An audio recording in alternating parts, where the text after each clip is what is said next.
부동산의 경제학 세 번째 시리즈 불로소득에 대한 공격 칼 막스의 주장이다 라는 제목으로 말씀드리겠습니다. 우리나라 지금 집권층이 주택의 판매에 의한 자산소득에 대한 총공세에 나서고 있습니다. 어떤 넉빠진 국회의원은 국회 발언에서 주택가격 올라도자 세금만 내라, 그래서 세금을 많이 뜯어가는 것을 당연시합니다. 주택가격이 올라갔다고 소득이 바로 생기는 게 아닙니다. 그런데 처분도 안 했는데 세금을 많이 내라, 이런 주장을 하고 있고요. 주택에 의한 불로소득은 누군가의 피눈물이다라고 하는 이재명 경기지사의 섬뜩한 이야기도 있고요. 문재인 대통령은 집으로 돈 벌겠다는 생각을 종식시키겠다고 단언을 하고 있습니다. 그런데 그의 비서진들은 집으로 돈 벌겠다는 악착 같은 의지를 보여오고 있습니다. 그래서 과연 자기 밑에 비서진도 설득 못하는 저 생각을 어떻게 국민을 전체를 설득시킬 건지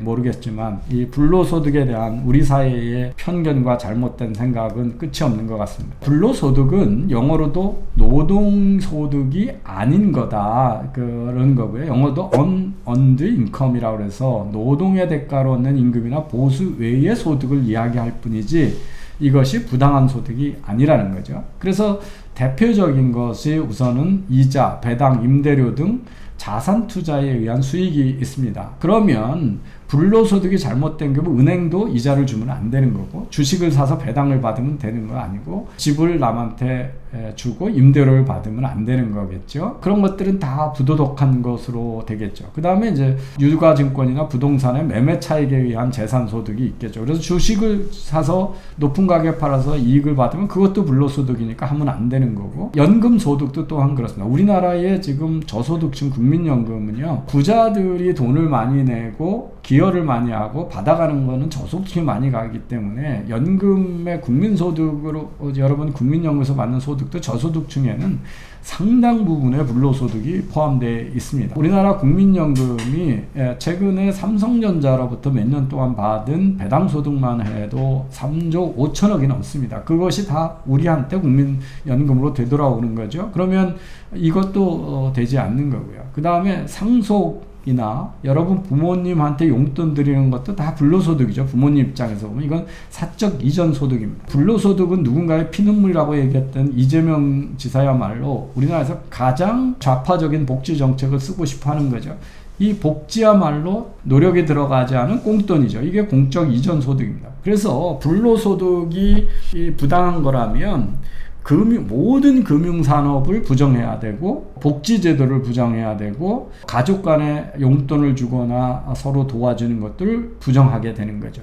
그래서 불로소득은 누군가의 피눈물이 아니라 대부분의 불로소득은 누군가의 눈물을 닦아주는 반대의 역할을 하고 있습니다. 그리고 저런 금융산업이 있었기 때문에 산업이 발달하게 되고 회사가 창업이 되고 사업이 영위되는 거죠. 그래서 불로소득에 대한 공격은 터무니없는 반자본주의적인 주장입니다. 그래서 불로소득이 부당하다면 지금 제가 말씀하신 대로 자선활동, 복지, 가족 간 돌봄도 다 부당한 지급이 되고, 금융시장을 부인해서 자본시장을 부인하게 되고, 국민연금, 의료보험 등도 다 부당한 제도가 되죠. 의료보험이야말로 우리나라 부자들이 돈을 다 내고 가난한 사람들은 동일한 서비스를 받고 있기 때문에 저소득층의 의료보험 제도는 대표적인 불로소득입니다. 그리고 상속도 받으면 안 되는 거죠. 그래서 아버지 돈을 자식들이 받으면 안 되는데 여러분 그 상속을 안 받을 건지요. 그래서 불로소득에 대한 공격은 터무니없는 거다 하는 거죠.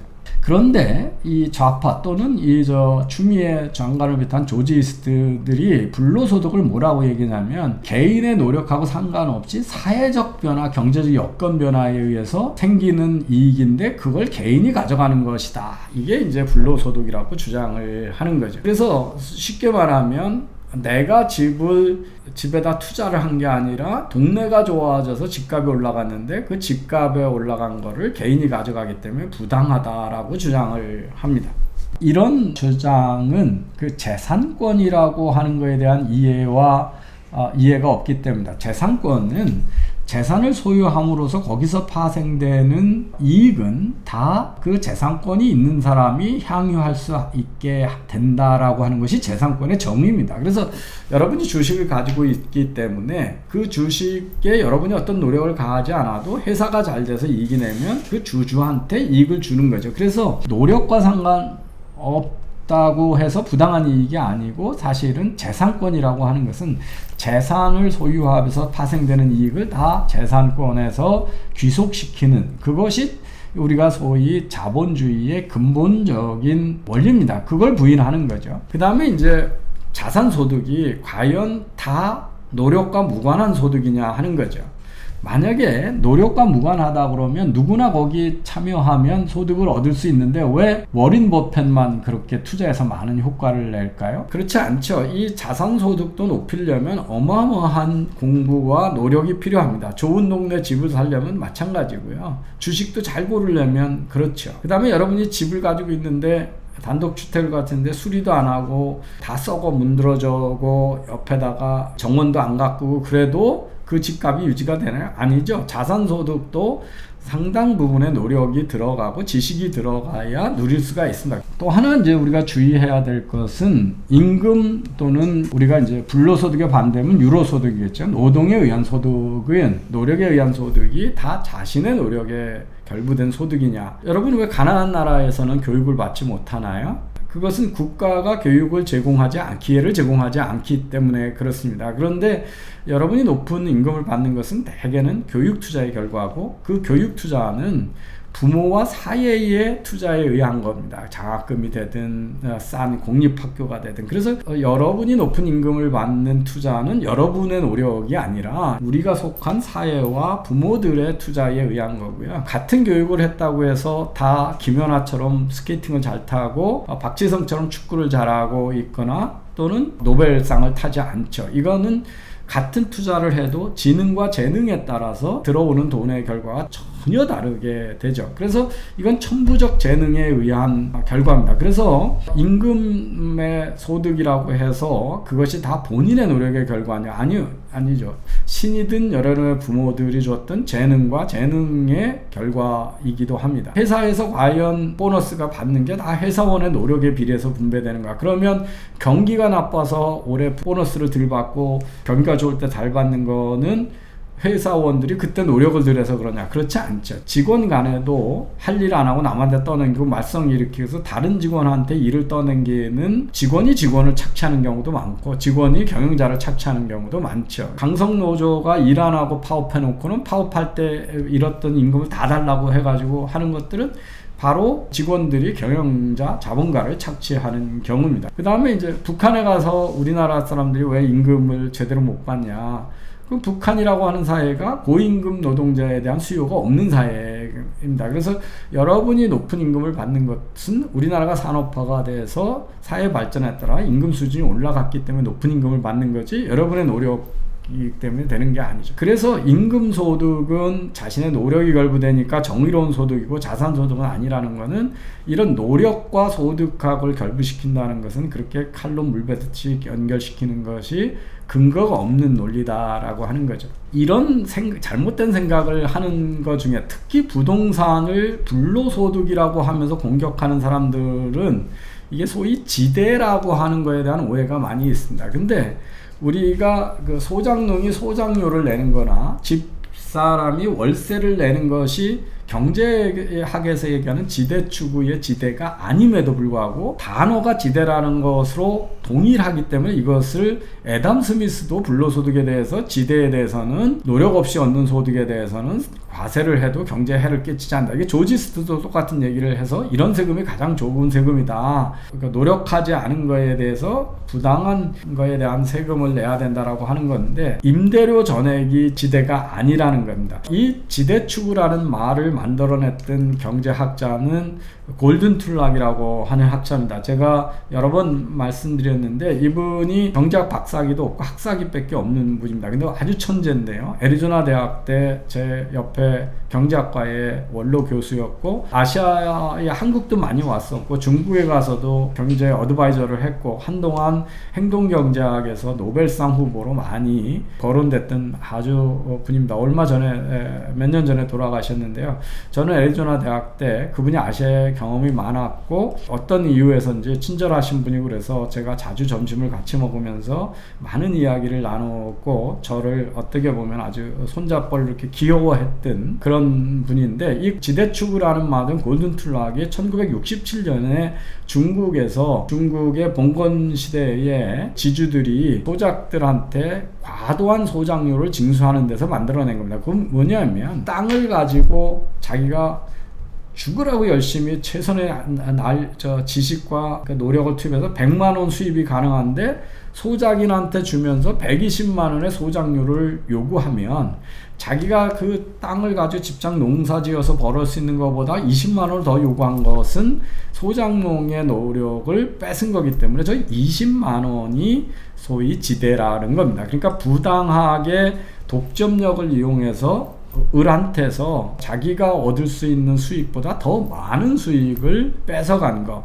이것이 지대입니다. 그래서 임대료 또는 토지의 지대가 다 경제학에서 하는 지대추구예요. 렌트시킹에 의한 지대가 아니라 그 중에서 공권력이나 독점력을 이용해서 을로부터 과도한 착취를 한 부분만 지대인 겁니다. 그런데 우리나라에서 과연 집을 가진 사람이 이익을 남고 비싸게 팔았다고 해서 그게 독점력을 이용한 게 아니죠. 집은 살 수 있는 데가 널려 있는 거고 그 집을 비싼 가게에 산 사람이 손해를 보는 게 아니죠. 또 올라오면 자기도 이익을 보는 거기 때문에 우리 지금 부동산 시장을 골든 툴락이가 하고 아담 스미스가 얘기했던 지대추구의 지대하고 혼동을 해가지고 누구 눈물에서 피눈물을 흘리는 거라고 얘기해요. 도대체 집을 내가 사서 팔아가지고 산 사람 사가지고 더 올라가고 그런데 그래서 피눈물을 흘린 사람이 누구냐는 거거든요. 없습니다. 피눈물을 흘리는 사람이 없어요. 근데 청년들이 집 살 수가 없지 않느냐 이런 얘기를 하는데 그거는 집이 공급되지 않게 만들었던 정부가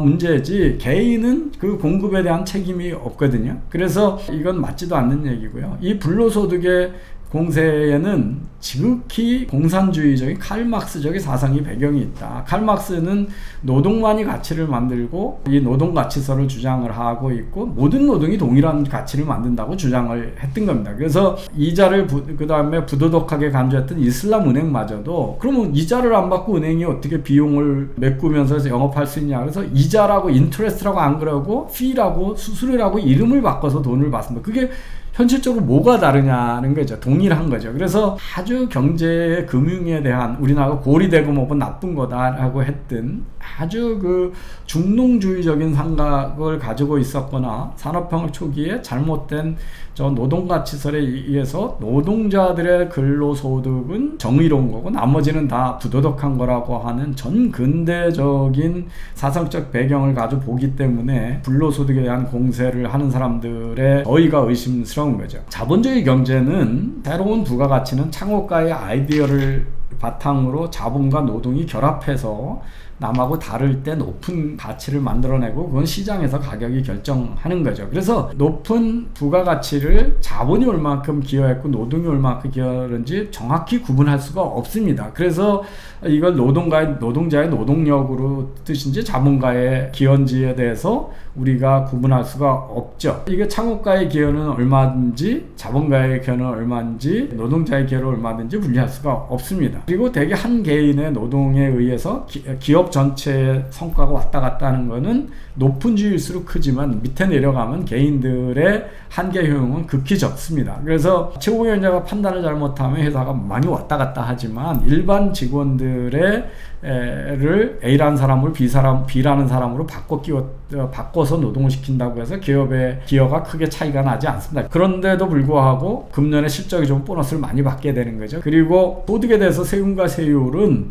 노력의 여부에 따라서 노동에 대해서 징수되지 않습니다. 글로벌하게 보면 근로소득세는 우리도 많이 내는 사람은 거의 40% 이상 내고, 그렇지만 법인세는 한 30% 밖에 안 내고, 그런데 주식을 팔고 사는 거에 대해서는 거의 세금을 징수하지 않습니다. 그런데 만약에 노동가치선을 믿고 불로소득이 나쁜 거라면 자본소득이 가장 높아야 되고, 법인소득이 그 다음에 되고, 개인의 근로소득에 대해서 세금을 가장 낮춰야 됨에도 불구하고 세금이 이렇게 돼 있는 이유는 노력 여부로 결정되는 게 아니라 세금을 높이 내렸을 때 경제에 얼마나 악영향을 끼치냐에 따라서 세율이 달라지는 겁니다. 은행에 돈 맡겨놨을 때 이자에 대해서 다 세금으로 뺏어간다든지, 그럼 우리나라 은행에도 아무도 돈을 안 맡기겠죠. 우리나라 주식을 팔았더니 그거 불로소득이라고 세금을 다 때리면 전 세계 자본이 우리나라 주식을 외면하게 되고 우리나라 국민도 외국에 가서 주식을 사게 되겠죠. 그래서 소득의 해외 이전 가능성에 의해서